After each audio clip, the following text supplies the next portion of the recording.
Hello నమస్తే అండి. నేను మీ భాస్కర్. ఎనీ ఫోటోగ్రాఫర్లో ఉండొచ్చు. ఆ ఫోటోగ్రాఫర్కి సంబంధించిన క్లయింట్ల కోసం అనమాట సెలక్షన్ చేసుకుని తెమ్మని చెప్తాను. చేసి ఒక ఆర్డరింగ్లో తెమ్మని చెప్తాను. ఫ్యామిలీ ఫొటోస్ ఉంటే ఫోల్డర్లో ఏమని చెప్తాను. మేము క్లయింట్కి పీడిఎఫ్ పెడతాం. ఈ పీడిఎఫ్ చూసి అద్భుతమైన ఐడియాలజీ వచ్చేస్తూ ఉంటుంది. టెక్స్ట్ మార్చమని కరెక్షన్స్ చెప్తారండి. కరెక్షన్స్ కోసం చెప్తున్నాను నేను. ఫోటో తీసేసి ఇంకో ఫోటో పెట్టాలి అంటే ఆ ప్లేస్లో ఏదైనా ఫోటో పడితే పట్టుకొచ్చి పెట్టగలుగుతాం. ఆ ప్రోటోకాల్ మనం మెయింటైన్ చేయాలి.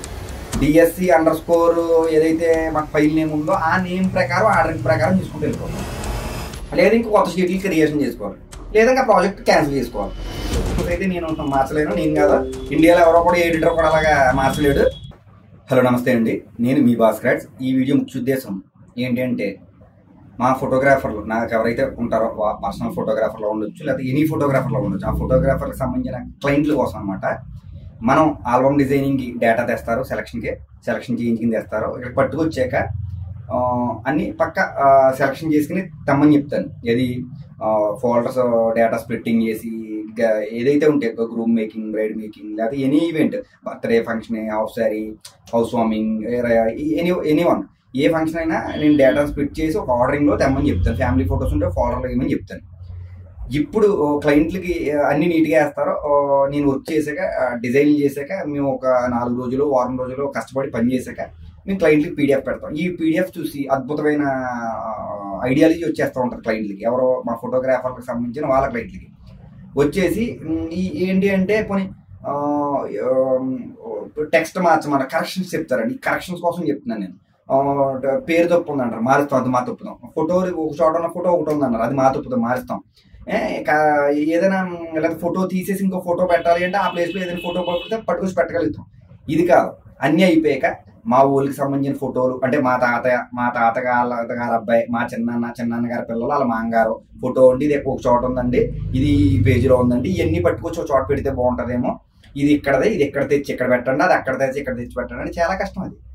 ఇప్పుడు నాకు ఆ క్లయింట్కి సంబంధించిన తాత ఎవరో, ముత్తాత ఎవరో, ఆ ముత్తాతకి సంబంధించిన మనవాళ్ళు ఎవరో, మనవాళ్ళు ఎవరో, లేకపోతే మా పిన్నమ్మ ఎవరో, చిన్నమ్మ ఎవరో, ఇలా ప్రోటోకాల్ మనం మెయింటైన్ చేయలేమండి. ఇప్పుడు మేము పొలిటికల్ బ్యానర్లు చేస్తాం అంటే ప్రోటోకాల్ ఉంటుంది. సీఎం కింద మంత్రి, మంత్రి కింద ఎమ్మెల్యే కింద ZPTC, ఇదో ప్రోటోకాల్లో వేస్తాం. ఇలా ప్రోటోకాల్ మనం ఈవెంట్లో మెయింటైన్ చేయలేమండి. అది బర్త్డే ఉండొచ్చు, హాఫ్ శారీ ఉండొచ్చు, హౌస్ వార్మింగ్ ఉండొచ్చు, లేదా మ్యారేజ్ ఉండొచ్చు, రైస్ సెరమోనీ అవ్వచ్చు, లేకపోతే నేమింగ్ సెరమోనీ ఉండొచ్చు, ఎనీ ఫంక్షన్. ఎలా చేస్తామంటే మీకు సిస్టమ్ స్క్రీన్లో చూపిస్తాను. అసలు డేటా మేము మా ఫోటోగ్రాఫర్లు ఎలా తీసుకుంటారంటే ఒక ఆర్డరింగ్ DSC_01 అని ఒక ఆర్డరింగ్తో ఫైల్స్ ఫోటోలు సేవ్ అవుతాయి. అంటే అక్కడ కథాబలంతో అక్కడ స్టోరీ ఓరియంటెడ్గా ఏమైతే ఈవెంట్ జరుగుతుందో ఆ ఈవెంట్ కార్యక్రమం గణపతి పూజతో స్టార్ట్ అయ్యి అరుంధతితో ఎండ్ అవుతుంది, లేకపోతే ఇంకో ఫంక్షన్ ఏదో ప్రోగ్రామ్తో కేక్ కటింగ్తో స్టార్ట్ అయ్యి ఇంకో దేనితో ఎండ్ అవుతుంది. ఆ ఆర్డరింగ్ ప్రకారం అక్కడికి వచ్చి జనాన్ని ఇది బట్టి ఆ ఆర్డరింగ్ ఆ యొక్క DSC__ ఏదైతే మాకు ఫైల్ నేమ్ ఉందో ఆ నేమ్ ప్రకారం ఆర్డరింగ్ ప్రకారం తీసుకుంటూ వెళ్ళిపోతాం. మీకు చేంజెస్ కావాలి, మీకు మా ఇన్ని ఒక చోట కావాలి అంటే ఒక ఫోల్డర్లో పెట్టాలి, ఒక ఫైల్లో పెట్టాలి. లేదు మా తాత మా ముత్తాత ఫోటోలు కూడా పక్కనే రావాలి అంటే మీకు ఇంకెలా చేయండి, స్క్రీన్లో చూపిస్తాను. ఆ రకంగా మీరు ఆర్డర్ పెట్టి మీరు ఒక షీట్లో ఎన్ని ఫోటోలు కావాలి, ఆ షీట్లో ఏ ఫోటో పక్కన ఏ ఫోటో కావాలి అన్నది మీరు కింద ఫైల్ నేమ్ రాసి పెడితిరిగానండి. 01, 02, 03 01 అని ఫోల్డర్ వేసి అందులో 10 ఫోటోలు పెట్టండి. ఏ ఫోటో పక్కన ఏ ఫోటో కావాలి. అలా మీరు 2000 ఫోటోలు 3000 ఫోటోలు ఉంటాయి కదా, ఓపుకుంటే మీరు నెలలు కూర్చుంటారా, సంవత్సరాలు కూర్చుంటారా, ఫోటోలన్నీ కింద ఫైల్ నేమ్ రాసి పెట్టండి. ఇది ఒక పద్ధతి.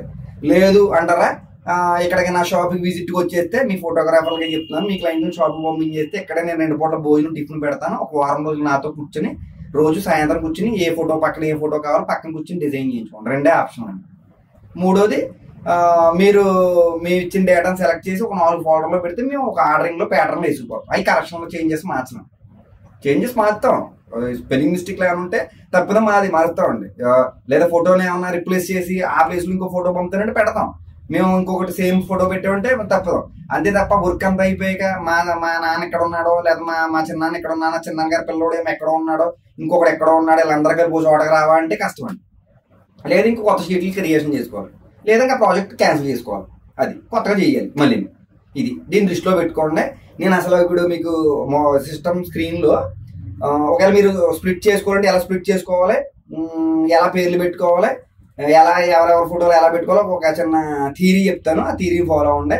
ఇది మళ్ళీ రిపీట్ చేయొద్దు. ఫోటోగ్రాఫర్లకి మీరు చెప్పినా నేను అటువంటి కరెక్షన్స్ అయితే నేను మార్చలేను. నేను కాదు, ఇండియాలో ఎవరో కూడా ఎడిటర్ కూడా అలాగా మార్చలేడు.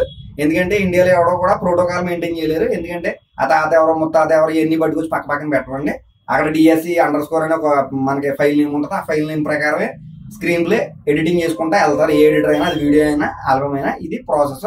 మీకు ఒప్పుకుంటే మీరు ఆ రకంగా 01, 02 అని ఆర్డర్ వేసుకుని క్లిప్స్ కాకుండా చేసాక మళ్ళీ ఇది ఫోటో అక్కడ, ఫోటో ఎక్కడ మార్చడం జరుగుతుంది. దీన్ని దృష్టిలో పెట్టుకోండి. ఓకేనా?